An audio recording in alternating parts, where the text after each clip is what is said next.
Hi everybody, it's Professor Tedone, and I want to chat with you about 451B before you get started for the week. So, let me switch screens. You need to first take that important step and applaud yourself for writing chapters 1 and 2. Many students tell us that those are the most difficult chapters to write. Chapter 1 is new with your formation of ideas. And chapter 2, well, chapter 2, because it requires research which you may not be used to doing and may be a new concept for some. With these 2 chapters completed, the rest of the project will flow and go by quickly. You will start writing chapter 3 during our live class together on June 2nd. Woohoo! Then you can fine-tune it at home during the week and turn it in before June 9th.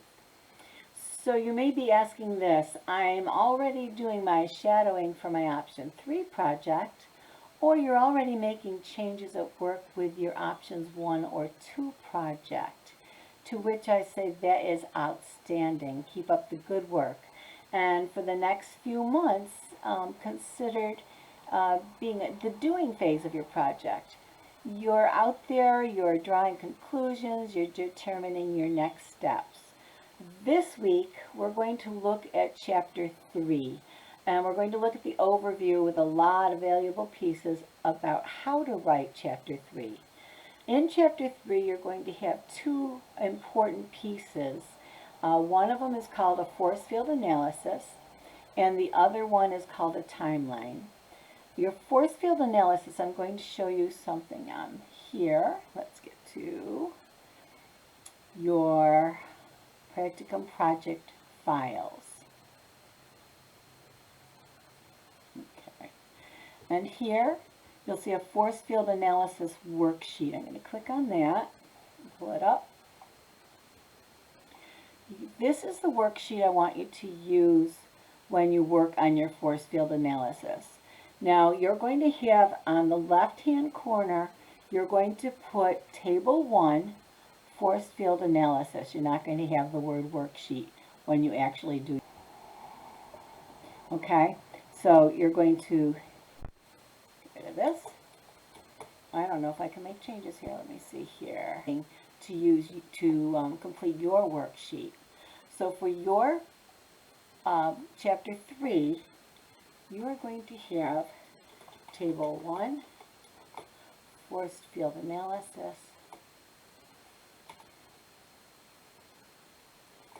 You don't have to have this because it's going to be in your title and so on.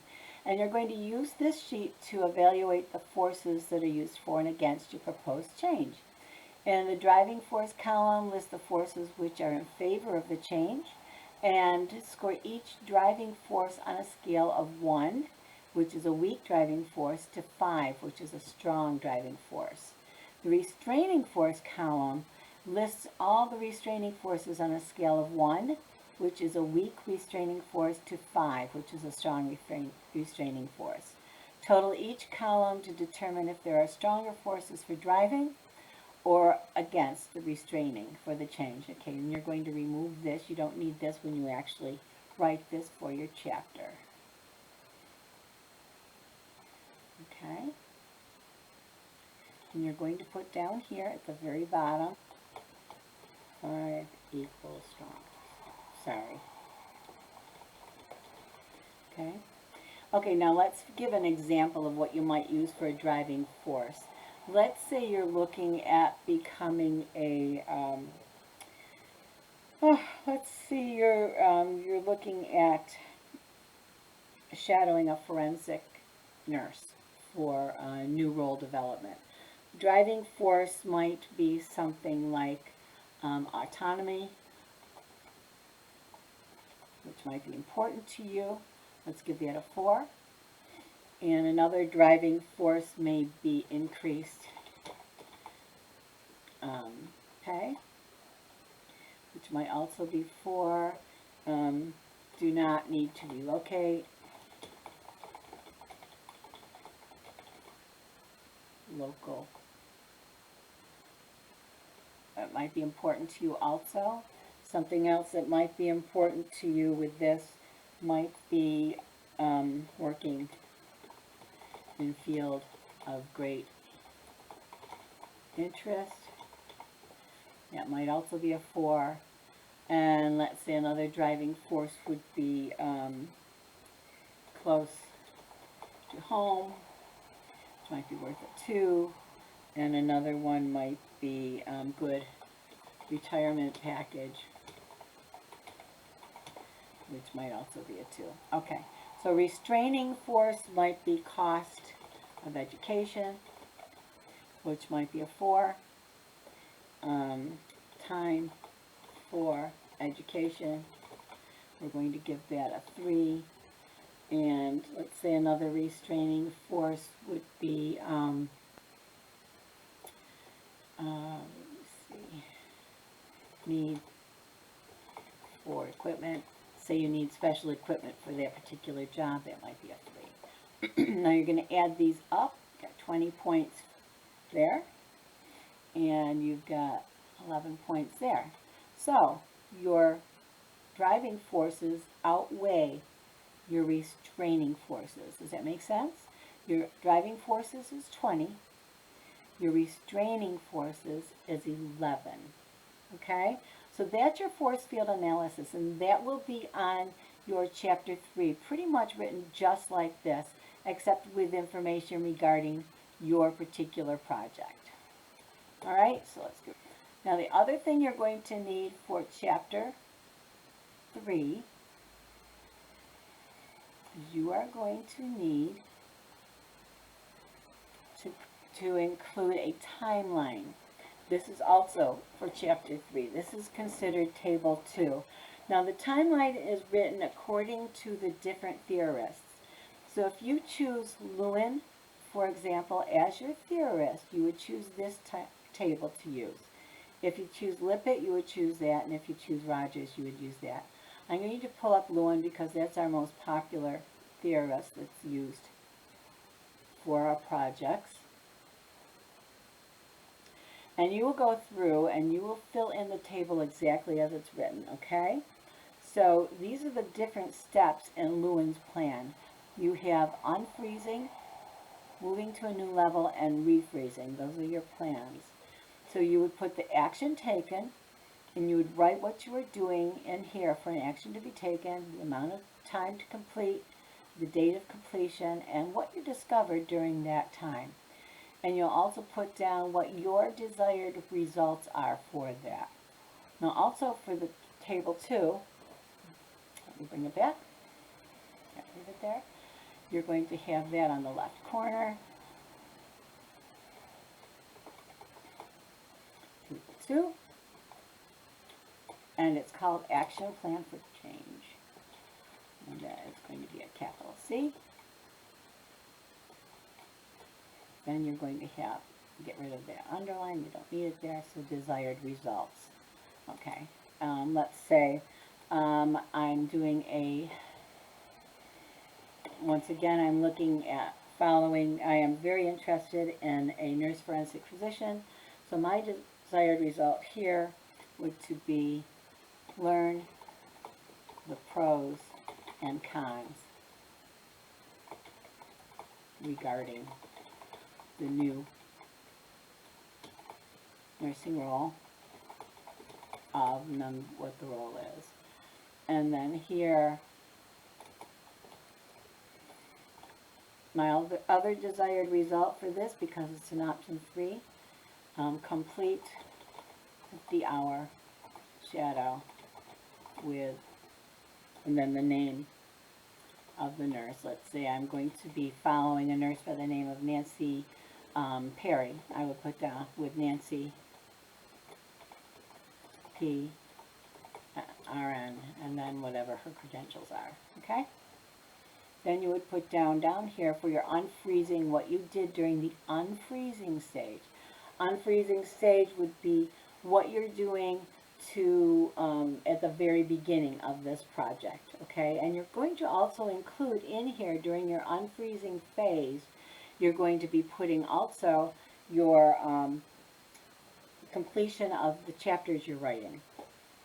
So during unfreezing, let's say you started this and you wrote chapter 1, time it took you to complete, let's say it took you 3 hours, the date of your completion, let's say it was May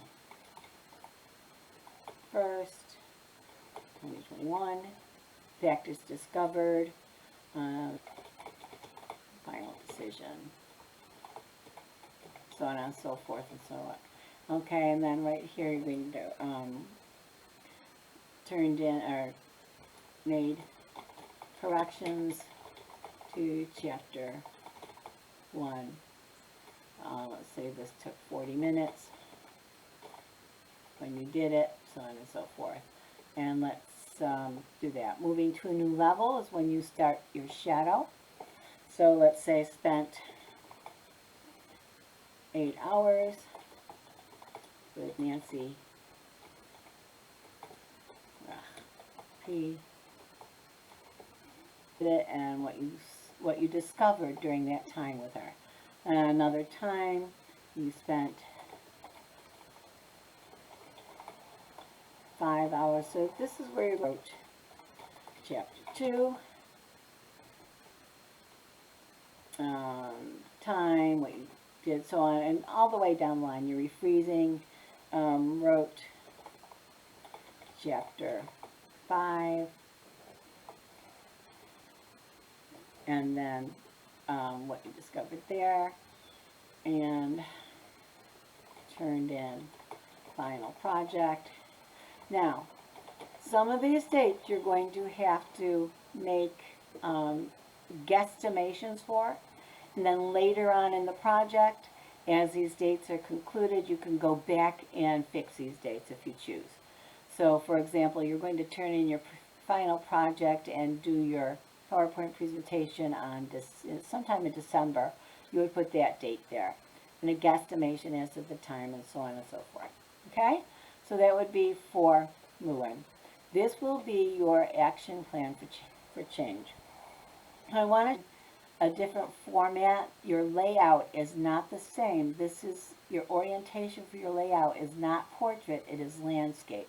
When you do this, you're going to write it in landscape. Okay? So to do that, you're going to go to page, when you start this page, you're going to go to page setup.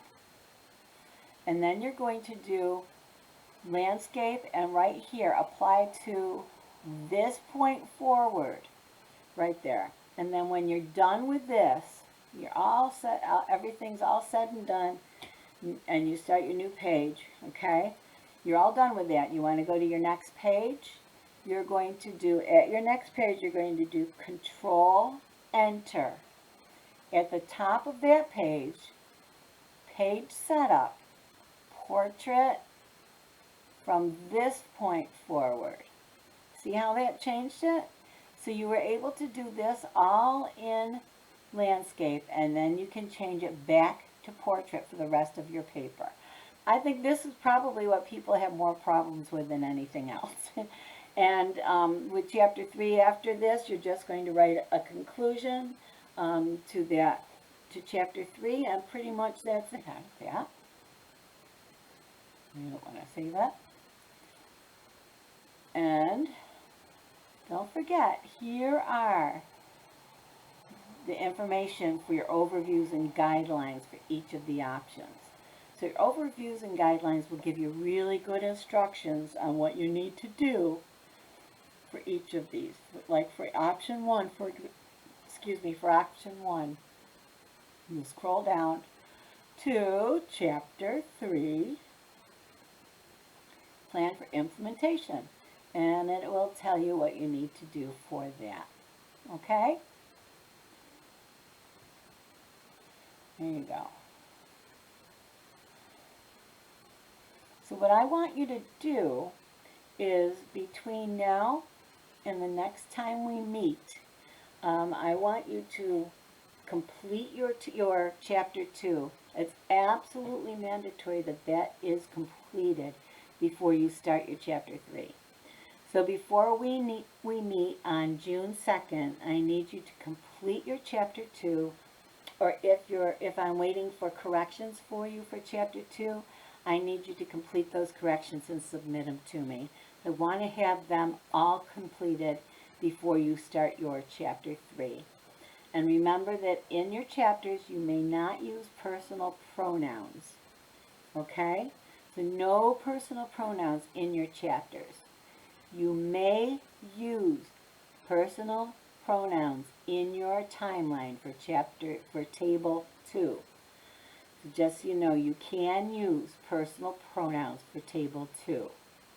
But otherwise, during the paragraphs of the paper, you may still not use your personal pronouns.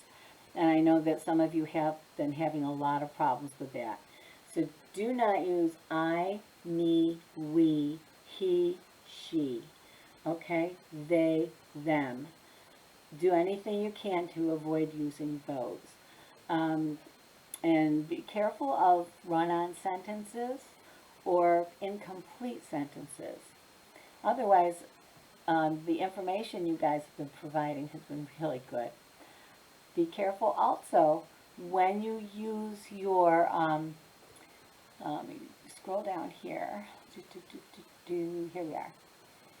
Online. And I've got right here, week 1 is an online class. Week 2, we're meeting at the Jefferson campus on 6/2. Bring your laptops because you're going to be writing your chapter 3s on your laptops, okay?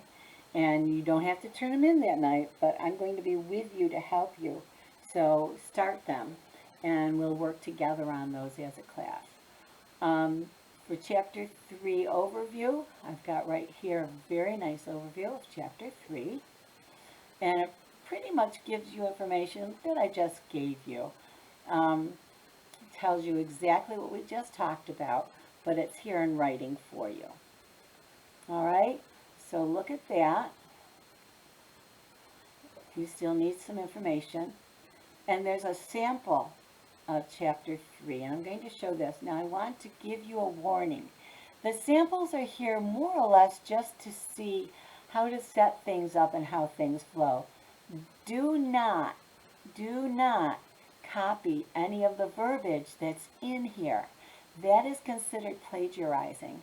So be very, very careful not to copy the information that's in here, but to just use this as a guide. All right? But this is how the force field analysis looks on here. And then they've got the introduction here. And she talks a little bit about her force field analysis and what she found here. And then she talks a little bit about table 2 and what that's going to show. And she's got her table 2 there. Now she has steps and plan here. We don't need that. I don't require steps and plan. That's not on our information. Plus she does not have on here any information about doing the chapters, which I'm asking for. So, and then she's got in summary, but you see how she went from landscape to portrait here. Okay, and hers was a total of 5 pages. And if you took out all the blank spots, it would probably have been 4 pages total. So it's not a lot of writing. And that's that. And next week when we meet on June 2nd, we're going to have a classroom discussion before you start writing your 3rd chapter. We're going to talk about what your project is, where you're at with it, and what you need to do still. Okay? So we're going to discuss that as a classroom together on our last week together. But for next week, all I want you to do is make sure you absolutely complete those chapter 2s. The chapter 2s have to be done by next week. So complete your chapter 2s. Get an idea what you want to do for your chapter 3, or you can even start it if you want. Make sure you look at the information we have on here with your timetable, which timetable you're going to use. And also I want you to, by the end of that time on June 9th, complete your signed certification page here. And we'll talk about that when we meet live. Alrighty, but that's it for now. The thing to remember is not to worry about it. We're going to work together. Together we'll get through this. And I think that you'll all do very, very well. As I said, I've been extremely impressed with what I've seen so far. So this will be fun. So enjoy working from home one last time. We will be working together at Jefferson on June 2nd. Thank you so much, you guys. If you have any questions at all, please write them down and submit them to me. And we can either discuss them in class on the 2nd, or I can talk to you about them before then. Thank you very much, and God bless each one of you. Have a good day. Bye-bye now.